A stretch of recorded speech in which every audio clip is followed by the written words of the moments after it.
Hi everyone, welcome back to Raw FPL. So in this one, it's a Game Week 31 team selection. So we've just had the announcement that Game Week 33 is going to be a double game week. And it's going to be a double game week for the four teams that we expected. So it's going to be Arsenal, Aston Villa, Crystal Palace, and Man City. So they're the four teams that were predicted, and they have now officially been given the double game week. What that means is because we've got a double game week in 32 for Newcastle and Crystal Palace, it means that Crystal Palace are going to have a double-double. So they're going to have a double game week in 32 and also one in 33. So the triple Palace, although they're really disappointing this week, is going to be good going forward. There's quite a few injuries cropped up as well in the games. Obviously, I know we've got the Chelsea game tonight.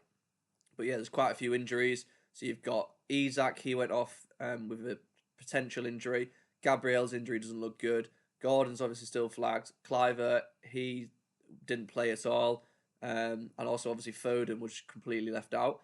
So, yeah, I'll go over all of those and also just let you know how the team is looking for Game Week 31. So if you do like this one, please do drop a like and hit subscribe if you're new. I'm trying to get 100 subscribers before the end of the season. So yeah, if you can help me get there, that'll be much appreciated. But yeah, thank you for all the support and let's jump into the video. So quickly taking a look at Game Week 30. Obviously, it's still ongoing, but yeah, I've basically all of my players have played. So it's quite a nice green arrow currently, but obviously Palmer, quite a few people have still got him. So it's probably going to be a bit less, but I've gone from about 170k to like 135k. So I expect it will drop a bit, but just hopefully Palmer doesn't go absolutely crazy. But yeah, the wild card, I'd say it probably was a success, even though like Gabriel, he obviously went off really early, and now he looks like he's injured. It's obviously red flags. Looks like a hamstring injury. I took a bit of a gamble playing Saka, and I also ended up going Savinho instead of Clivert. Obviously, we found out that Clivert was a doubt, so I just went with Savinho. So Savinho obviously got the 9 points. He looked really good as well. So yeah, he looked really good going forward. And then Saka obviously came off the bench, which I wasn't expecting him to be fair. There was a slight. I thought he was more likely to be benched, which he was. But I just thought, the off chance that he actually starts, I'm going to be so annoyed if he actually does start. So yeah, I played him. He obviously came off the bench and scored. Got the 2 bonus. My 2 kind of differentials, Savinho and Saka, 9 points and 8 points between them. So yeah, really good.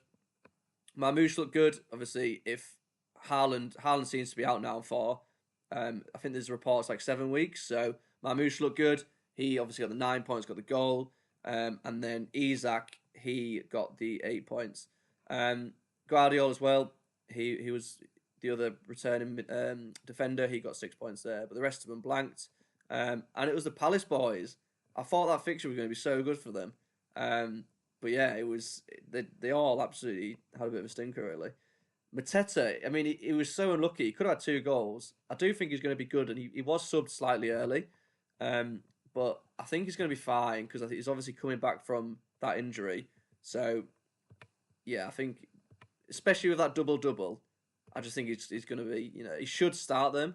He should start them. He might just get minutes reduced. So I do still like Mateta, and I think he probably is the number 1 target because, Brighton, fair enough, you don't have to do it now, but this double-double, you've got Man City, Newcastle, Bournemouth, Arsenal. Fair enough, they're not the easiest games, but, you've got 2 extra fixtures there compared to people who don't double. So Mateta and even Sarr as well, really cheap. Same with Eze. I think Eze's, he should start pretty much all of them. Maybe his minutes are reduced. And Munoz, I mean, again, he got benched. Sorry, he didn't get benched. He got substituted a bit earlier, but yeah, he should be. He's so attacking for a defender.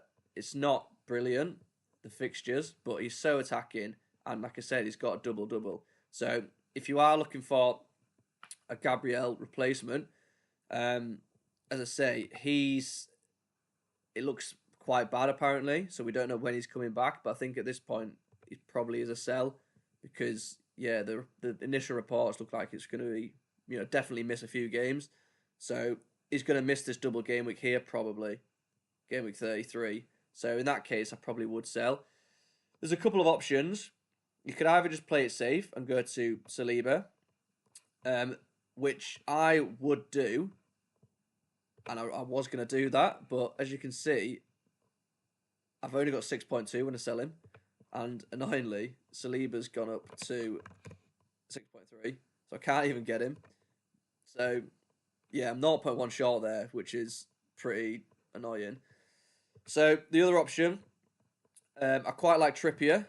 You could get Trippier if you don't have him, but I just don't think he's worth the extra money over someone like, like a Livramento. So the other option you could get if you've not got Guardiol, I think he's probably the next best one. Definitely go for Guardiol. Um, Other than that, you've got Munoz. Again, a lot of people have already got him. So the one I'm looking at is Kiwior. Is that how you say his name? Kiwior? But yeah, and it's really risky because he's, as soon as Gabriel's back, he's just going to be benched. But I can't really. I've already got Guardiol. I've already got Munoz. I can't get Trippier because I've got a triple up here on Newcastle. So I'm probably just gonna have to go there. I don't really know who else I could get. But yeah, I think if you can get Saliba, just get Saliba. If you've already got, triple Arsenal, you can't get to him like me, Guardiol. And if you're in the same boat as me, I'm probably gonna take a punt. I don't really know what else to do really. But equally, I could just kind of hold off. It'll have to depend on his price changes, but I could just bench him and then I can just kind of find, sort it out later.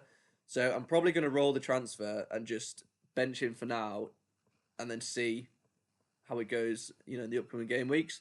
We'll get a bit more information as well. And my starting 11 is absolutely fine. If you do need to sell him, then as I said, I'd say Saliba, Guardiola, Munoz, or someone like, QER. So, yeah, that's what I'm thinking at the moment. Probably roll it. Other injuries as well. So Isak went off, and Eddie Howe said he just had like a tightness in his groin. So I think he'll be fine. Obviously, wait for press conference tomorrow. But he's got Leicester, and then he's got the double game week. So I definitely wouldn't be selling him. Just wait to see what what he says in the press conference. But I think he'll be fine. I think he's probably is going to be. If you don't have him, probably will be a buy for this double because he is going to be a really good triple captain target as well for game week 32. Gordon, again, waits to the press conference, but I think he'll be back. He's obviously was suspended last game, and then he's got again Leicester, Leicester, Man U, and Palace. And yeah, I think in general, if he can, I'd just wait till tomorrow, get some more information, and yeah, take it from there. But this is how the team's shaping up anyway. I've got Raya in net, Everton. I'm fine to play him there. I've got Guardiola now against Man United. Obviously, I was going to play Gabriel, but I'm now going to play Guardiola, which is fine. I think it's like a decent enough fixture. Guardiola, he's probably the Man City defender I'd go for just because he does seem to be quite nailed at the moment. But I guess the caveat there is he's a Man City player, so he could get benched any time. Dan Burn against Leicester, fine to play him. And then Munoz, hopefully he can do a bit better this time against Brighton. As I say, I think the top three really, I'd say Guardiola, Munoz, and now probably Saliba. I'd say they're the best defenders. Gordon, as I said, he should return against Leicester. And I've currently got Salah with the armband. Fulham away, I know he obviously blanked, but yeah, I think he was unlucky. He obviously had that header saved by Pickford, but yeah, I think I would have been tempted by Isak, but because he's flagged, I'm less tempted now. So I just think we're going to play it safe, go with Salah. Saka now, I'm predicting him to start now. He probably will come off early because he's obviously got that hamstring injury. But if you've not got Saka, I think you definitely want to look at a route to get him because he's got these nice fixtures here and then he's got the double game week there.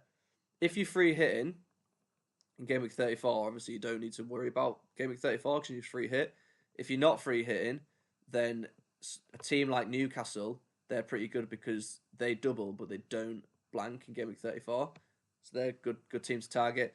Sarr, as I said, nice and cheap. He's got that double coming up. Same with Mateta. So yeah, Palace, if you are free hitting, Palace players really, really good to get on them now because, as I say, they've got this double coming up. Isak, like I said, if you are looking to change rank, and Eddie Howe said he's okay, I think he's the next best captaincy option. And then Marmoush, he looked really good. I'm currently benching Savinho, which I don't really like, but I think, yeah, Savinho, or it's going to be Savinho or probably Sarr, which I don't know. It's close. I might change it over, but we'll have to see. I guess Savinha could be benched, or Sar's more like to play. So yeah, that's how the team's shaping up anyway. Current plan: roll the transfer. If Gabriel looks like he might drop in price again, sorry, I don't think he's dropped yet. But yeah, if it looks like he's gonna drop, then I might just transfer him out. But ideally, I'm gonna roll the transfer, assess it next game week, and then we can kind of take it from there. Salah captain, Isak currently vice. But yeah, see what they say in the press conferences before you make any transfers. So that's it for this video. If you did enjoy it, please do drop a like and hit subscribe if you're new. And I'll catch you again after the deadline. So best of luck and thank you for watching. Cheers.